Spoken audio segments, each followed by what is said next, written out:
Hello everyone, welcome back to my channel kitchen point. હું છું વિજયા ચાવડા. તો આજે આપણે બનાવીશું અમૃત પાક. તો ચાલો મારી સાથે કિચનમાં આપણે બનાવીશું. તો અમૃત પાક બનાવવા માટે આપણી પાસે જો આ સોજી લીધી છે મેં. આ સોજી બારીક સોજી આવે છે જેને રવા સોજી કહેવાય છે, તે મેં રવો ઝીણો લીધો છે. અને જાડો રવો પણ લઈ શકાય, તો એને તમારે મિક્સરમાં દળી લેવાનો છે. અને એની સામે આપણે એટલી જ પણ મોરસ લીધી છે. મારે 2 વાટકા સરખા છે એટલે મેં માપ એ રીતે લીધું છે. અને એનું અડધું જે આપણે સોજી લીધી છે એનું અડધું આપણે ઘી લેવાનું છે. તો આ મેં દેશી ઘી લીધું છે.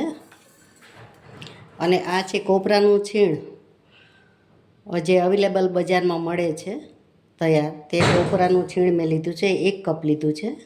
અને અડધો કપ આપણે લીધું છે પાવડર, મિલ્ક પાવડર આવે છે, તે લીધો છે. હવે આપણે ગેસ ઓન કરીશું. અને અહીંયા મેં પેન મૂકી દીધી છે. તો આપણે ગેસ ઓન કરી દીધો છે. તો જે ઘી છે એ આપણે લઈ લેશું. તો ઘી બધું આપણે એમાં લઈ લેશું. હવે એની સોજી લઈ લેશું.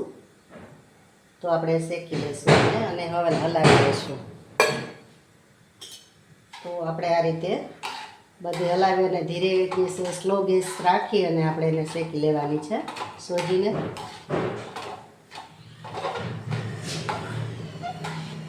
તો એકદમ ધીરો ગેસ રાખવાનો છે. તો આપણી સોજી પણ શેકાય છે. અને ધીરે ગેસે આપણે ગોલ્ડન બ્રાઉન કરવાની છે સોજીને. અને જો આપણે કાચી રહી જાય તો દાંતપા ચોંટી જાય, એટલે આપણે સરસ રીતે એને શેકવાની છે. તો આપણે યુકેથી કોમેન્ટ છે, તો એનું નામ શું છે? સુમિત્રાબેન ચાવડા.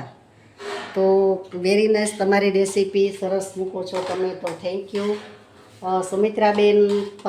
તમને થેન્ક યુ. અને તમે કોમેન્ટ કરતા રહેજો. મીનાબેન ચાવડાની કોમેન્ટ છે. પછી અમેરિકાથી આપણે મીનાક્ષીબેન પટેલની કોમેન્ટ હતી. વેરી નાઇસ, તો થેન્ક યુ મીનાબેન. અને મીનાબેન ચાવડા છે અને મીનાબેન પટેલ છે, મીનાક્ષીબેન. જે મીનાક્ષીબેન છે તે અમેરિકામાં છે હાલ. તો થેન્ક યુ બેન, કોમેન્ટ કરતા રહેજો. મારી રેસીપી કેવી લાગી તે તમે મને જાણ કરતા રહેજો. તો આપણો અમૃત પાક પણ શેકાવા આવ્યો છે. તો અને ધીરે ગેસે આપણે શેકીશું. તો આપણી સોજી પણ શેકાવા આવી છે, સરસ ગોલ્ડન એવી થવા આવી છે. તો સેજવાર આપણે રાખીશું, પછી ગેસ બંધ કરી દઈશું. અને આપણે ઉષાબેન કિચન ટેસ્ટમાંથી, એની ચેનલનું નામ છે ઉષાબેન કિચન ટેસ્ટ. તો એની પણ કોમેન્ટ હતી. અને થેન્ક યુ બેન, તમે મને ફોલો કરી અને આપણી મિત્રતા આપણે પણ નિભાવીશું. અને યુટ્યુબ ઉપર હું પણ તમને ફોલો કરીશ. તો થેન્ક યુ, થેન્ક યુ. તો ફોલો કરતા રહેજો.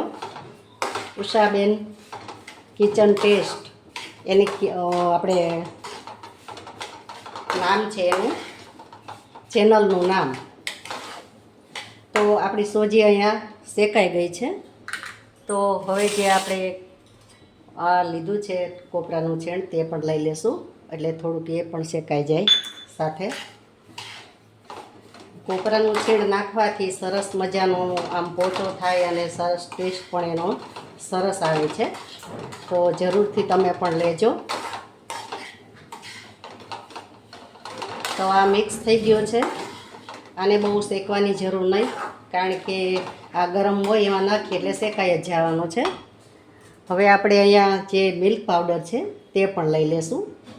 તો 2 થી 3 ચમચી મેં લીધો છે, કારણ કે એનો ટેસ્ટ આમાં સરસ રીતે આમ સારો આવે અને વધારે ટેસ્ટ એનો સારો આવે એટલા માટે. તો અહીંયા આપણે શેકાઈ ગયો છે. હવે એને આપણે એક સાઈડમાં લઈ લેશું. અને જો ને ધીરે ગેસે જ પણ આપણે શેક્યો છે. તો હવે બીજી કઢાઈ લઈ લેશું. કઢાઈમાં આપણે જે ખાંડ છે તે લઈ લેશું અને એની ચાસણી આપણે ઉતારી લઈશું. તો આ ખાંડ મેં લઈ લીધી છે. અને હવે એને જેટલું આપણે ખાંડ હોય, ખાંડ ડૂબે એટલું જ પાણી લેવાનું છે, વધારે પાણી નથી લેવાનું. તો હવે આપણે ચાસણી ઉતારી અને તો આપણી ચાસણી તૈયાર થવા આવી છે. તો જોઈ લેશું આપણે. હજી થોડી વાર છે. ધીરે ગેસે આપણે રાખીશું. ત્યાં સુધીમાં આપણે એક થાળી લઈ લેશું અમૃત પાક ઢાળવા માટે, અને એમાં થોડું ઘી લઈ અને આપણે ચીકણી કરી લેશું. તો આ રીતે આપણે તૈયાર રાખશું, એટલે ડાયરેક્ટ આપણે આમાં પાથરી દેવાય. તો હવે આપણે થોડો ફૂલ ગેસ કરી દઈશું.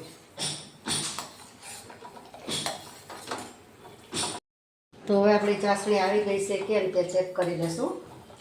તો આપણે અંગૂઠાને આંગળી વડેથી આપણે જોઈ લઈશું કે કઈ રીતે આપણી ચાસણી. જો તમે જોઈ શકો છો, એક તારની ચાસણી કરવાની છે, તો આપણો એક તારામાં થઈ ગયો છે. તો હવે આપણે ગેસને બંધ કરી દઈશું, નહીંતર પાછું કડક થઈ જશે. તો હવે આપણે જે અમૃત પાક શેકેલો છે તેમાં આપણે ચાસણી લઈ લેશું, રેડી દેશું અને મિક્સ કરી દેશું.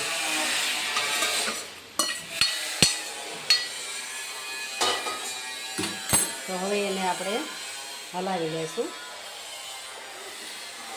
જેમ જેમ હલાવી લઈશું તે હલાવશું તેમ તેમ આપણી ચાસણી ઘટ થતી જશે. અત્યારે ઢીલી તમને લાગે છે, પણ સરસ રીતે આપણી ચાસણી પરફેક્ટ ચાસણી લેવાઈ ગઈ છે.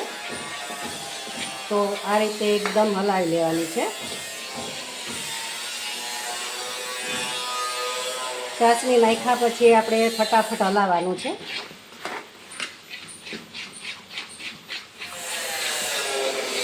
તો તમે જોઈ શકો છો મિક્સ થઈ ગયું છે બધું. તો આપણે આમાં લઈ લઈશું. આ થોડીક વાર થશે એટલે સરસ એવું જામી જશે. આ રીતે આને પછાડવાની, એટલે સરસ આપણું શાક રેડી થઈ જશે. તો હવે આપણે ગુલાબની જે પાંદડી છે, પાખડી, તે પણ આપણે આમાં લઈ લઈશું. તો મિત્રો, મારે બાજુમાં કામ ચાલુ છે એટલે તમને અવાજ પણ આવતો હશે, કારણ કે કન્સ્ટ્રક્શનનું કામ ચાલુ છે એટલે અવાજ એનો આવે છે, પણ માફ કરશો. સરસ એવો આપણો અમૃત પાક જામી ગયો છે, તમે જોઈ શકો છો, બહુ મસ્ત સરસ રીતે. હવે આપણે એને ઢેફલા પાડી લેશું ચોરસ. તો આ રીતે ઢેફલા બધા પાડી લેશું.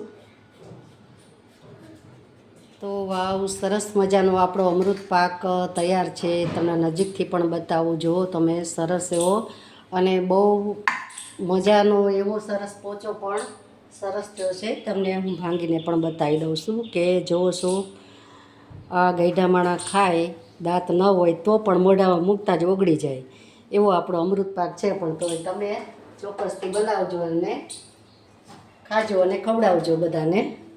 તો કેવી લાગી મારી રેસીપી તે તમે મને કમેન્ટ કરીને લખજો. લાઈક કરજો, શેર કરજો અને સબસ્ક્રાઈબ કરજો, અને બેલ આઇકન પ્રેસ કરજો, એટલે મારા વિડીયા તમને મળે.